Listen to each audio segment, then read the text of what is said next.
Good evening, one and all. I am Abhishek Kumar, and I stand before you to inform you about brain drain and its effects on different countries. Now, when I said brain drain, what did most of you people think? Is it some kind of a medical terminology? No. Brain drain is no medical terminology.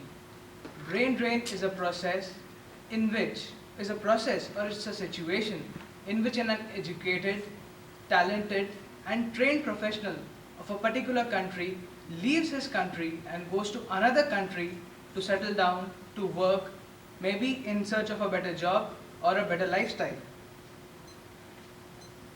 But what is the need for us to know about brain drain? Let me tell you one thing. Brain drain is not a single package. Brain drain comes along with a lot of cultural, economic and social implications with it. And this is the 21st century. We have to be very well aware of the global scenario around us. In the next few minutes, I would be telling you about the statistics of the number of scientists, engineers, and doctors of different origins but working in the United States. In this speech, I would also tell you that what is the reason of the phenomena of why do people migrate.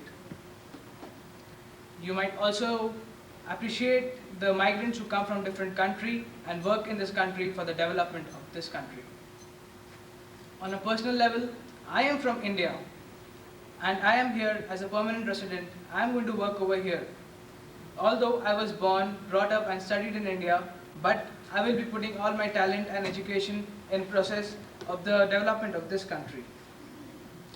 Let's look at some of the causes of brain drain, the root causes of brain drain. Brain drain usually happens because of poverty and lack of opportunity in a person's home country. Also, some economists believe that it is necessary for global integration that a lot of good brains come together under one platform and under one country. And this is also a major cause of brain drain in today's world. Let me pose you a very simple question. How would your mother feel if you leave her one day and plan never to come back? This is exactly what is happening to some of the countries in Africa.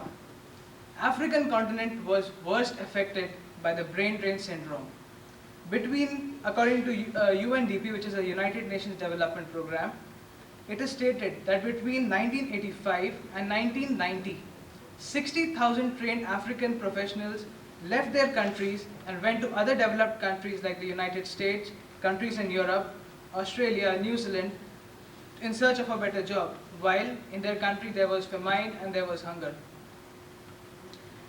In such a condition, not does a country lose a trained professional, but also it loses a huge amount of investment that goes into his training and education. It is estimated that African continent in today's date loses $10 billion annually because of the training that is spent on people, and then they eventually go away. In USA itself, on today's date, 38% of the doctors are from Indian origin. 60% of the engineers and scientists working in NASA are from Germany, Asian and other Asian and African countries, including Russia. And the most staggering figure is there are 21,000 Nigerian doctors practicing in the United States in today's date. I would like to show you a statistic that I found on the UNDP website, which is the United Nations Development Program.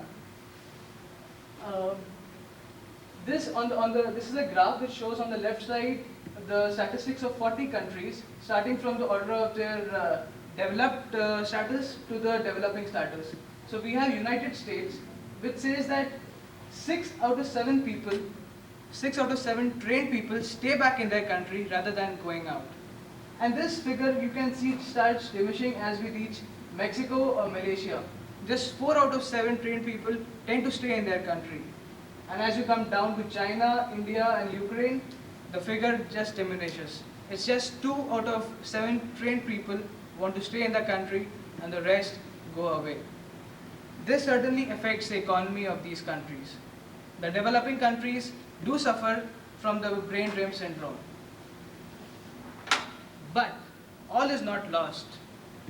These countries also receive some kind of remittances. When I say remittances, it means the kind of income that they get back from these people. And this also helps in their economy in some or the other way.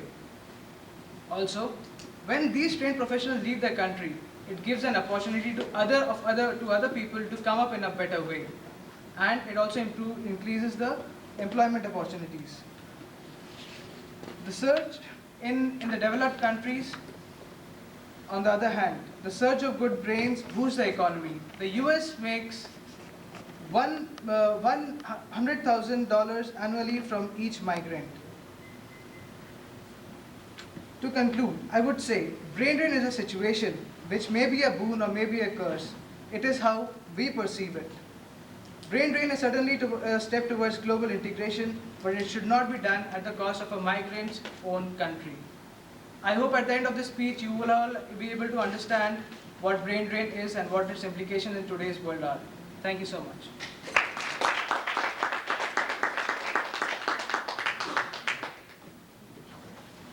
Thank you, Abhishek. Thank you, sir.